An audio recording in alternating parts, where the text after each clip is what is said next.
3. Bismillahirrahmanirrahim. Assalamualaikum warahmatullahi wabarakatuh.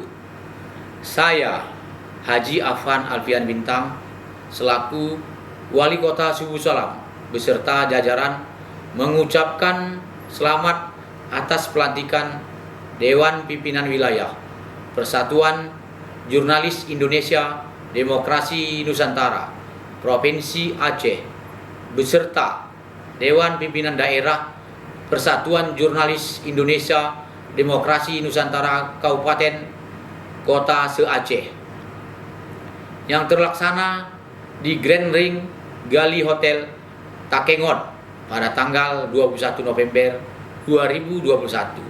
Semoga terus jaya, berkembang, dan mampu menjadi payung bagi para jurnalis dan juga membawa jurnalis agar profesional, taat hukum, dan kode etik jurnalis. Demikian saya ucapkan terima kasih.